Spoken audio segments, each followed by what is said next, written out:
Salut, bienvenue pour une nouvelle vidéo et pour un nouvel update graphique. Cette fois-ci, j'essaye globalement d'alterner les updates lecture et les updates graphiques. Je ne sais pas trop si je vais pouvoir garder cette alternance jusqu'à la fin du mois de février, étant donné la quantité de bouquins et de graphiques que je lis en février. Mais bref, pour l'instant, j'y arrive et je suis pas obligée de vous le dire, mais je vais vous le dire quand même. Normalement, je présente tous les bouquins que je lis dans l'ordre dans lequel je les lis pour les updates. Et pareil pour les graphiques. Alors comme j'alterne les updates graphiques et les updates lecture, voilà, des graphiques que je vous montre avant des livres alors que j'ai lu les livres avant. Enfin c'est pas dramatique, mais en fait ça m'aide à ne rien oublier, le fait de vous les montrer réellement dans l'ordre dans lequel je les ai lus. Mais là j'ai dû inverser, enfin j'ai choisi d'inverser. J'en ai parlé en vlog. La prochaine vidéo que vous allez voir, c'est la réorganisation de mes bibliothèques. Donc ça veut dire qu'aujourd'hui, pour moi, l'update que je tourne aujourd'hui, c'est le dernier que je peux tourner avant de réorganiser mes bibliothèques parce qu'il n'est pas question que je tourne une vidéo maintenant, aujourd'hui, et qu'elle sorte après la réorganisation. Parce que du coup, les bouquins derrière, ils auront changé. Vous voyez ce que je veux dire? Ça me perturbe de faire ça. Je peux pas faire ça. Et donc j'avais la place pour un update aujourd'hui, pour vous, voyez?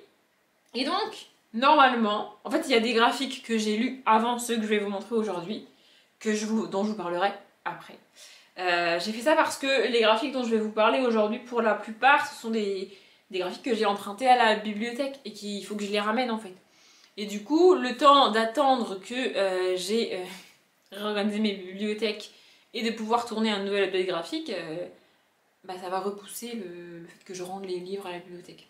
Je sais pas si vous... C'est très compliqué. En fait, c'est très simple dans ma tête, mais c'est très compliqué à expliquer.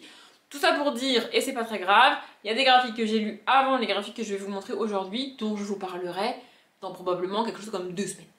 C'est pas la fin du monde, vous allez vous en remettre. Moi aussi, et encore une fois, j'étais pas obligée de vous le dire. Je sais pas pourquoi je me suis lancée là-dedans. Bref, je vous montre les graphiques.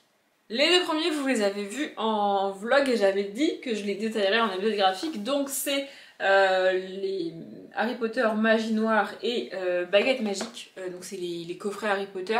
J'en ai déjà 5. Donc j'ai déjà Poudlard, celui qui s'appelle Poudlard. Et les 4 maisons, donc Gryffondor, Serre d'Aigle, Poufsouffle et Serpentard.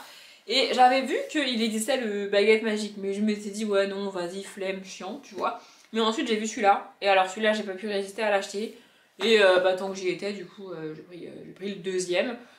Ceux-ci sont clairement pas indispensables. J'ai déjà parlé des autres du coup sur la chaîne. Je trouve ceux sur les maisons vraiment pas mal, notamment pour tous les goodies qu'il y a dedans. Il y a des cartes, des fanions, il y a des trucs pour accrocher aux portes. Il y a pas mal de papier, genre il y a une lettre, il y a la liste des vêtements perdus par Luna. Enfin, vraiment, je trouve qu'il y a pas mal de choses dedans.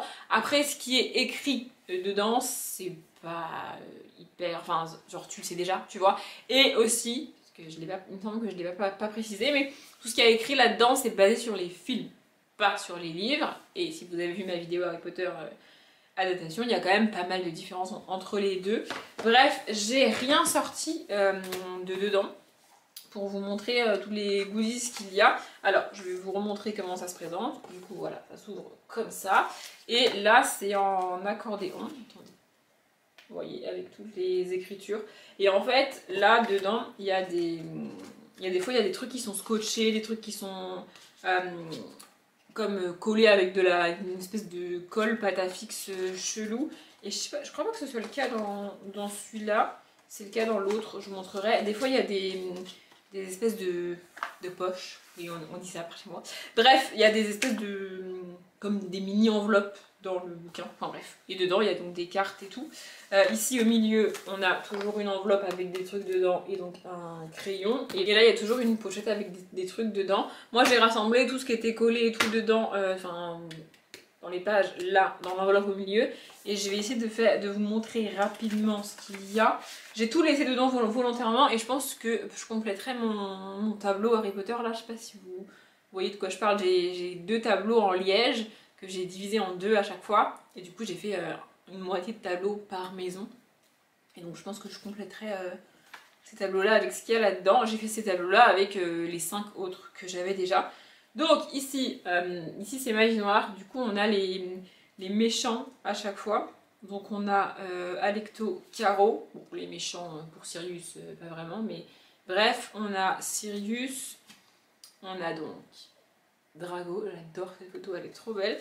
Et le dernier, il est collé, j'arrive pas, mais il en reste deux. Ah oui, on a Scabior. Lui, il me semble qu'il n'est pas dans les livres, mais bref. Et celui-là, c'est du coup le frère Caro, donc Amicus Caro. On a aussi des couvertures de livres. Alors dans les coffrets des maisons, les livres s'ouvraient et puis il y avait des petites lignes à l'intérieur si tu voulais écrire. Ici, c'est pas le cas, c'est juste en forme de carte. Donc voilà, je vais vous les montrer rapidement un par un. Je sais pas lesquels je vais mettre sur mon tableau, lesquels je vais récupérer ou pas, mais je trouve ça cool. Voilà, celui-là est trop beau, ce truc de potion, il est magnifique. Et j'adore celui-là aussi. Bon, je pense que vous aurez compris, je kiffe les potions, a priori. Bref, on a aussi toujours un petit carnet comme ça. Donc bah, ici, il est noir parce que c'est magie noire. Et à l'intérieur, il y a des petites lignes comme ça.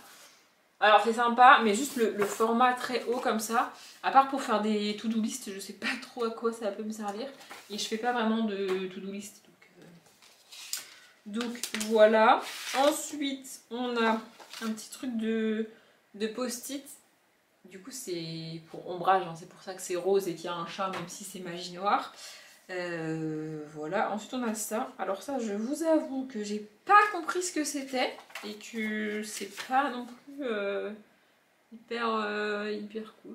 Mais voilà. Et de l'autre côté, c'est la même chose de l'autre côté. Ensuite, on a un petit livre sur Croutard. Et donc, vraiment, à l'intérieur, il y a des images, du texte et tout. C'est vraiment un mini-livre qui retrace un peu l'histoire de Croutard, si j'ose dire.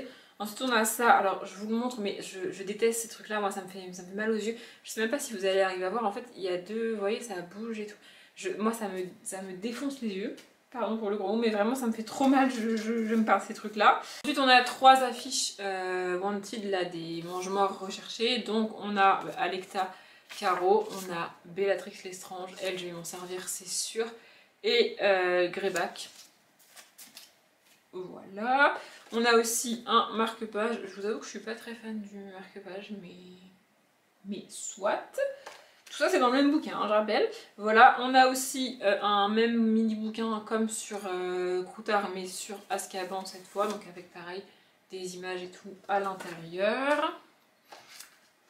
On a un espèce d'autocollant, je pense pas que c'est un tatouage, je pense que c'est un autocollant, mais du coup avec la marque des mange-morts. Ça j'adore, je trouve ça trop cool. J'ai un problème avec les potions, hein. Vraiment j'ai un problème avec les potions. Du coup c'est plein de petits autocollants sur les potions. Il y a comme des étiquettes que tu peux mettre sur les potions que tu as faites et des stickers de potions. Et ensuite donc on a aussi un truc pour mettre sur la porte avec écrit magie noire. Et de l'autre côté, la chambre des secrets a été ouverte. J'adore ces trucs là. Je vous ai bousculé, donc le cadre a dû changer, je suis désolée, mais je vous ai foutu un coup de pied. Voilà. Je vais vous montrer aussi pour ce qu'il y a dans Baguette Magique. C'est sensiblement la même chose, c'est juste que les personnages sur les cartes et les bouquins changent. Ici on a par exemple les contes de Biddle le Bard comme ça. Et à l'intérieur c'est... il y a des trucs comme ça. Au début j'ai eu peur parce que genre ça on l'a déjà eu dans un des coffrets des maisons, tu vois, mais celui qu'on a eu dans les coffrets des maisons, à l'intérieur il est vide, il y a juste des lignes pour que tu puisses écrire, alors que là il y a des trucs dedans. Bon, tu peux pas vraiment lire ce qu'il y a marqué dedans parce que c'est avec une police illisible, mais bref, on a cette image là que je trouve trop belle, vraiment. Voilà, et donc on a aussi un petit journal pareil, c'est aussi ligné à l'intérieur, c'est exactement la même chose. On a ensuite un petit truc de post-it avec marqué Ollivander, parce que je rappelle, c'est celui sur les baguettes magiques. On a d'ailleurs, alors ça je trouve pas ça ouf du tout, mais bon, bref. On a un porte-clés, donc du coup dedans c'est la baguette de Suro, mais c'est en plastique quoi. Enfin, j'aurais limite préféré avoir la baguette elle-même quoi, parce que là elle est vraiment enfermée dedans. Mais... Bref, c'est pas très grave. On a aussi un truc comme ça, là, dépliant, avec toutes les toutes les baguettes des personnages principaux. Attendez, j'essaie de vous le montrer à l'endroit. Voilà, et de l'autre côté c'est pareil avec d'autres personnages. Je crois que c'est à l'envers. Enfin bon, bref, voilà. Ça c'est pas mal. Je pense que je vais peut-être en découper une ou deux pour mettre les personnages que je veux sur mon tableau. On a ensuite ça, c'est un truc pour mettre sur les vêtements, vous savez, pour coudre, alors pour cacher un trou ou juste pour les mettre si vous voulez. On a aussi un marque-page. Alors en fait, les marque-pages de ces trucs-là, je les trouve toujours mal faits. Genre vraiment, je les trouve vraiment pas ouf. Mais bon, écoutez, c'est comme ça. Voilà, il est comme ça. Recto verso, c'est la même chose. Ensuite, on a pas mal de cartes. Donc en fait, c'est les photos de chaque personnage avec leur baguette. Et au dos, on a le détail de la baguette. Donc on a Luna, on a Hermione. Évidemment, on a Harry, ensuite on a Ron, de manière hyper logique. On a aussi Neville, et puis après on a le gang des méchants. Donc on a Lucius, on a Voldemort. J'aime pas trop la photo qu'ils ont choisie pour Voldemort, mais bref, on a aussi donc Croutard, enfin un petit gros quoi. Et enfin Bellatrix, pareil, je suis un peu dégoûtée de la photo de Bellatrix parce que je l'aime pas. Et du coup je sais pas trop si je vais m'en servir alors que j'adore Bellatrix. Ensuite, on a 3 autres photos prises directement donc des films, genre vraiment des scènes du film. Donc une avec Ron, une avec Seamus et Harry et une avec Lockhart. Celle-ci elle est pas mal mais on voit pas grand chose en vrai. Du coup je sais pas trop si je vais m'en servir. Bref, je vous aurais peut-être montré en vlog avant cette vidéo ce que j'aurais fait. Et donc aussi on a un truc comme ça là qui... Vous voyez, ça bouge. Vraiment, moi, ça me fait mal aux yeux, mais c'est sympa. On a aussi un truc d'autocollant, donc avec des baguettes et des espèces de citations.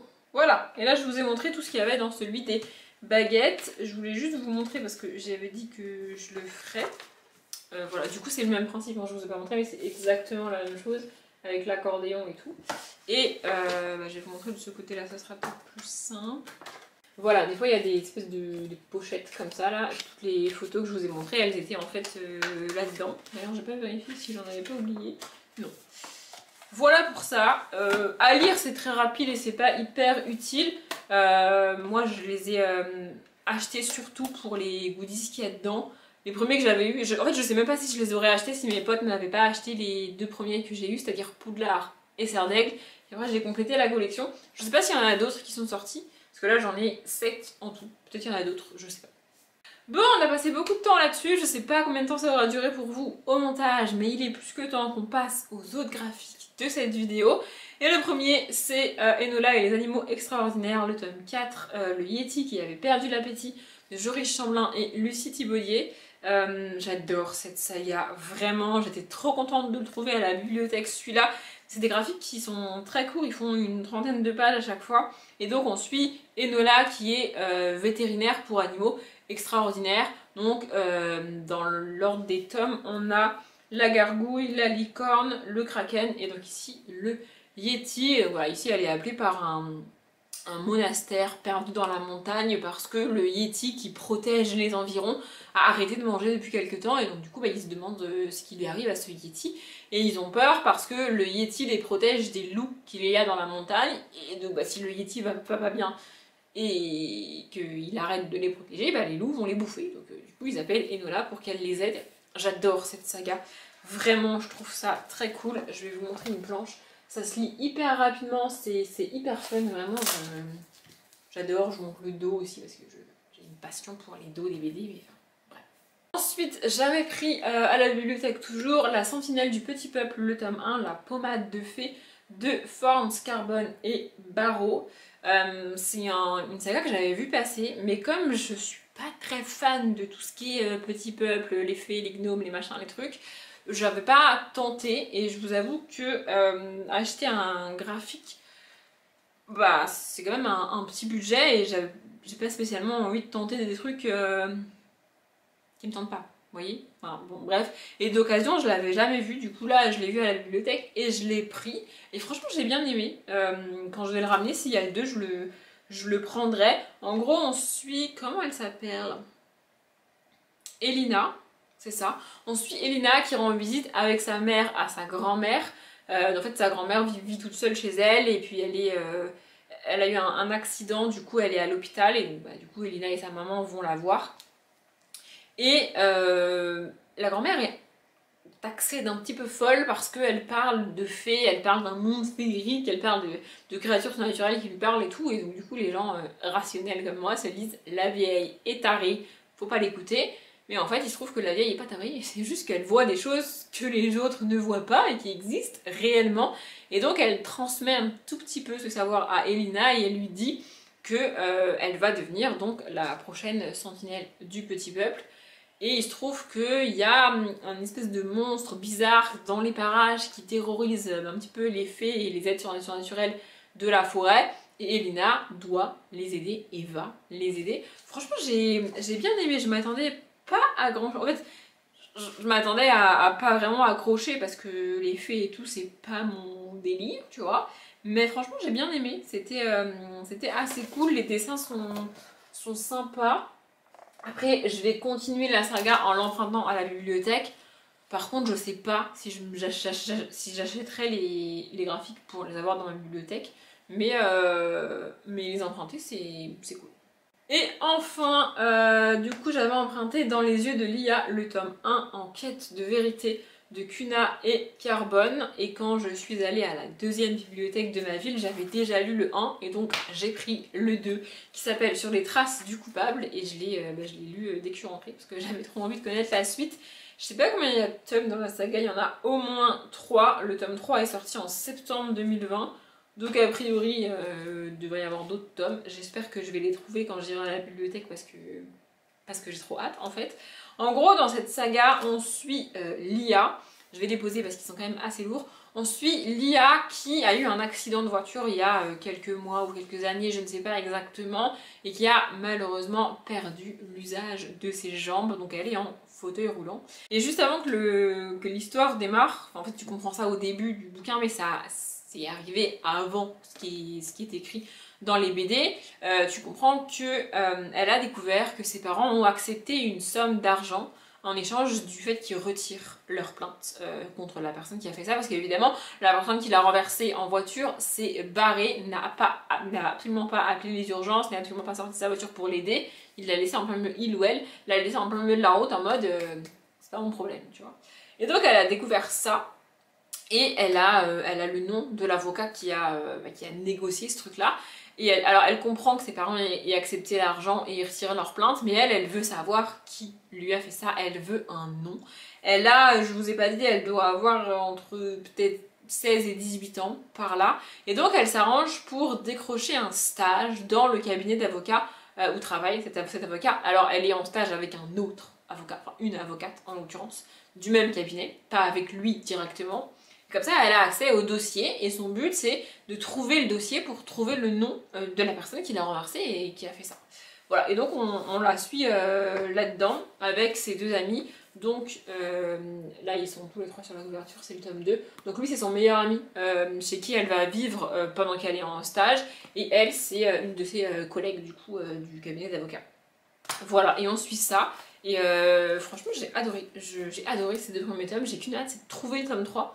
Et de le lire. Si je le trouve pas à la bibliothèque d'ici fin février, je l'achèterai au mois de mars, parce que j'ai pas le droit de l'acheter au mois de février, je suis en no-buy au mois de février, donc oui, juste au moment où sort cette vidéo, mon no-buy est terminé, mais au moment où je la tourne, il n'est pas encore terminé, donc je peux pas acheter le tome 3 tout de suite, mais vraiment je connaissais pas du tout, je l'ai pris par hasard à la bibliothèque, et j'adore, je trouve ça trop cool. Je pense qu'au final j'ai réussi à faire ce que je voulais faire et à faire une vidéo pas trop longue, j'espère qu'elle vous a plu, je m'arrête là, comme d'habitude je vous souhaite une bonne journée, un bon après-midi, un bon appétit ou une bonne nuit, et je vous dis à bientôt.